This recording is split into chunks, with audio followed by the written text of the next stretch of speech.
নমস্কার, আমি তরুণ ঘোষ। আশা করি সকলেই ভালো আছেন, সুস্থ থাকবেন, সাবধানে থাকবেন। প্রথমেই আবার বললাম, আমাদের প্রাক্তন প্রধানমন্ত্রী অটল বিহারী বাজপেয়ী একটা কথা বলে গেছিলেন যে পার্টিয়াঁ আएंगी पार्टियां जाएंगी, सत्ता की खेल चलता रहेगा, लेकिन देश रहना चाहिए। हम रहे या ना रहे, जंग जारी रहना चाहिए। এটা বলে আজকে শুরু করার কারণ তো আপনারা নিশ্চয়ই জানেন। তো এবার খবরে ফিরি। সেটা হচ্ছে, দীর্ঘদিন ধরে একটা অভিযোগ আমার কাছে আসছিল যে বাংলাদেশ দূতাবাস তারা পয়সা কড়ি নিয়ে, যারা পয়সা ওরা লোক, তারা পয়সা দিয়ে মাল্টিপল ভিসা দিয়ে যাচ্ছেন, অথচ যারা সত্যিকারের যাদের প্রয়োজন তারা কিন্তু ভিসা পাচ্ছেন না। তারা ঘুরে বেড়াচ্ছেন, পাসপোর্ট জমা নিচ্ছে, আবার খালি পাসপোর্ট 15 দিন 1 মাস বাদে ফিরিয়ে দিচ্ছে। এইগুলো সমস্ত কিন্তু করছে বাংলাদেশ দূতাবাসের কিছু কর্মী। এই 2 নম্বর কর্মী কিন্তু শুধু যে বাংলাদেশে রয়েছে তা নয়, ভারত বা পৃথিবীর সর্বত্রই কিন্তু এই দূতাবাসের কর্মী, ভারতীয় দূতাবাসের কর্মী, কিছু বদমাইশ কর্মী কিন্তু রয়ে গেছে। এটা নিয়ে কিন্তু আমি মাসখানেক আগে 2টো ভিডিও করেছিলাম। এই 2টো ভিডিও করার পরে নিশ্চয়ই কোনোভাবে কোনো খবর টবর নিশ্চয়ই গিয়েছে। যাওয়ার ফলে আজকে একটা ডেভেলপমেন্ট দেখতে পাচ্ছি। ডেভেলপমেন্টটা আপনাদের সামনে তুলে ধরি। আজকে আনন্দবাজারে একটা খবর বেরিয়েছে, খবরটা স্ক্রিনশট আমি এখানে দিয়ে দিচ্ছি, আর পুরো খবরটা আমি পড়ছি, তারপরে তার ব্যাখ্যায় যাব। দুর্নীতি, দূতাবাসে অডিট চালু করার পরামর্শ পিএসি মানে পাবলিক অ্যাকাউন্টস কমিটি, তারাই এই তদন্তগুলো করে থাকে। সাধারণ মানুষের করের টাকা নয়ছয় হয়েছে বিশ্বের বিভিন্ন রাষ্ট্রে নিযুক্ত ভারতীয় দূতাবাস এবং হাই কমিশনের দপ্তরগুলিতে। এই দাবি করে সংসদের পাবলিক অ্যাকাউন্টস কমিটি চলতি সপ্তাহে বৈঠকে বসে একটি প্রস্তাব গ্রহণ করেছে। সেই প্রস্তাবে বলা হয়েছে, অবিলম্বে দূতাবাসগুলির খরচ এবং আয় ব্যয়ের হিসেব নিতে বিশেষ অডিট চালু করা প্রয়োজন। সংশ্লিষ্ট অফিসারদের বিরুদ্ধে ফৌজদারি মামলাও শুরু হতে পারে। সূত্রের খবর, প্রাথমিকভাবে প্রস্তাবটি আরো কড়া ভাষায় ছিল। বলা হয়েছিল, মানুষের করের টাকায় লজ্জাহীনভাবে অপব্যবহার করার কমিটির অত্যন্ত উদ্বিগ্ন। অবিলম্বে বিদেশ মন্ত্রক সমস্ত দূতাবাস এবং হাই কমিশনের বিষয়ে অডিট শুরু করুন। রাজনৈতিক সূত্রে জানা গিয়েছে, বৈঠকের ভেতরে এই প্রস্তাবে আপত্তি তোলেন পিএসসির সদস্য বিজেপি সাংসদ রবিশঙ্কর প্রসাদ। তিনি বলেন, এমন শব্দ ব্যবহার করা ঠিক নয়, তাহলে দেশের বাইরে ভাবমূর্তি খারাপ হবে। তাছাড়া 150টিরও বেশি দেশে ভারতীয় মিশন রয়েছে, প্রত্যেকটিতে বিশেষ অডিট চালু করা সম্ভব নয়। এরপর লজ্জাহীনভাবে শব্দটি বাদ দেওয়া হয়। পাশাপাশি অডিটের ক্ষেত্রে লেখা হয় বাস্তবসম্মতভাবে যতগুলি দেশে করা সম্ভব। এরপরে আরো আগরুম বাগরুম দিয়ে অনেক খবর টবর রয়েছে, অনেক লম্বা চওড়া একটা করা রয়েছে।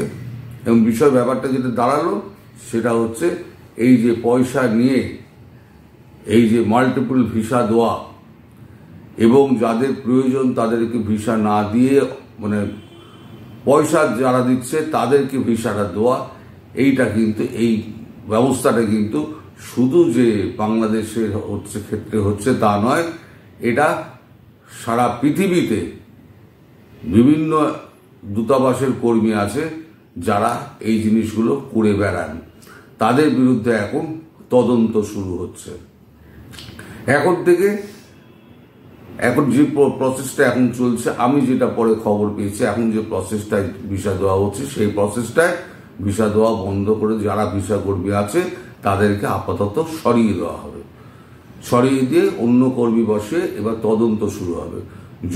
যদি দেখা যায় যে প্রত্যেকটা অভিযোগ যেগুলো আসছে, অভিযোগগুলো জমা পড়ছে, সেই অভিযোগের জন্য মানে কোনো সারবত্তা থাকে, তাহলে পরে তাদের বিরুদ্ধে ওই ফৌজদারি মামলা, যেটা লেখা হয়েছে ফৌজদারি মামলা চালু করা হবে।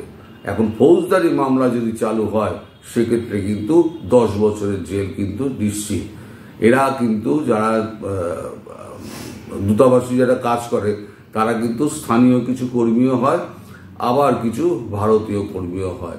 এখন কারা এইগুলো করছে, ভারতীয় কর্মীরা করছে নাকি ওই দেশের কর্মীরা? শুধু তো বাংলাদেশ নয়, এখানে সব দেশের কথাই বলা হয়েছে।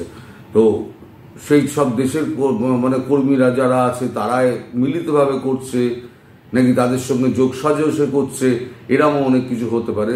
তবে যাই হোক না কেন, এবার কিন্তু ব্যাপারটা খোলসা হয়ে যাবে। এবার মানে নতুন পরিস্থিতিতে যারা যারা ভিসার সত্যিকারের প্রাপ্য, যারা কঠিন রোগে আক্রান্ত হয়ে আছে, যারা মানে অন্য এক দেশ থেকে অন্য দেশে যাওয়ার জন্য, যে দেশে ইউরোপিয়ান কান্ট্রিগুলোর আপনাদের কাছে আপনাদের দেশে মিশন নেই, সেই মিশনগুলো দিল্লিতে আছে, সেই মিশনগুলো যাওয়ার জন্য যারা ভিসার অ্যাপ্লাই করছেন তাদেরকেও টাকা দিতে হচ্ছিল। তাদেরকে যাতে টাকা না দিতে হয়, তারা যাতে নিশ্চিন্তে এসে ভারতবর্ষে সেই ভিসা অফিসে গিয়ে অ্যাপ্লাই করতে পারেন, তার জন্য ভিসার ব্যবস্থা করা, এই সমস্ত নিয়মগুলো ঢেলে সাজানো হচ্ছে।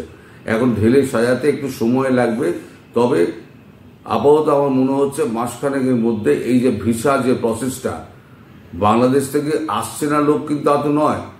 বাংলাদেশের বর্ডার থেকে খবর পাওয়া যায় প্রতিদিন প্রায় 15-20 জন, 20 জন, 30 জন করে, কখনো 100 জন করে কিন্তু মানুষ আসছেন। তারা ভিসা পাচ্ছেন কোত্থেকে? কিছু জনের মাল্টিপল ভিসা রয়েছে, কিছু তো নতুন নতুন ভিসা পাচ্ছেন। আর তাহলে যদি 100 জন যদি প্রতিদিন, 50 জন যদি প্রতিদিন আসতো, তাহলে তো হসপিটাল বেডগুলো ভর্তি থাকতো।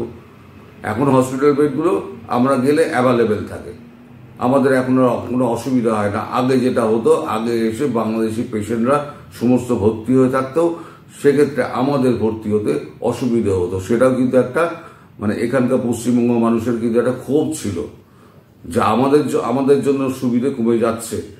এমন সরকারি হসপিটালগুলোতেও, সেখানে তো আধার কার্ড আর প্যান কার্ড লাগে না। সরকারি হসপিটালগুলোতেও সেখানেও SSKM সহ বাঙুর, NRS, চিত্তরঞ্জন সমস্ত হসপিটালে কিন্তু এই বাংলাদেশি পেশেন্টদের ভিড় দেখে থাকতো।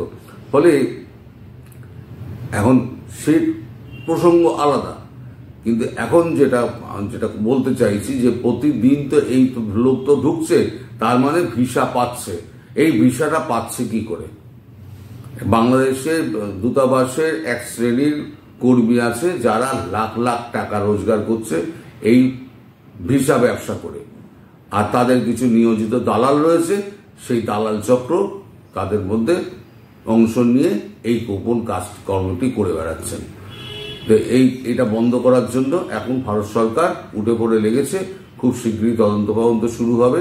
আমার মনে হয় মাসখানেকের মধ্যে এই ভিসার যে জটিলতা আছে, মানে এই সংক্রান্ত যে জটিলতা, পয়সা খেয়ে ভিসা দেওয়ার ব্যাপারটা, সেটা সম্পূর্ণভাবে বন্ধ হয়ে যাবে। এই নতুন খবরটা আপনাদের কাছে দেওয়ার জন্য আমি এসেছি। আপনারা সবাই ভালো থাকবেন, সুস্থ থাকবেন এবং সাবধানে থাকবেন। সবাই ভালো থাকবেন। ধন্যবাদ।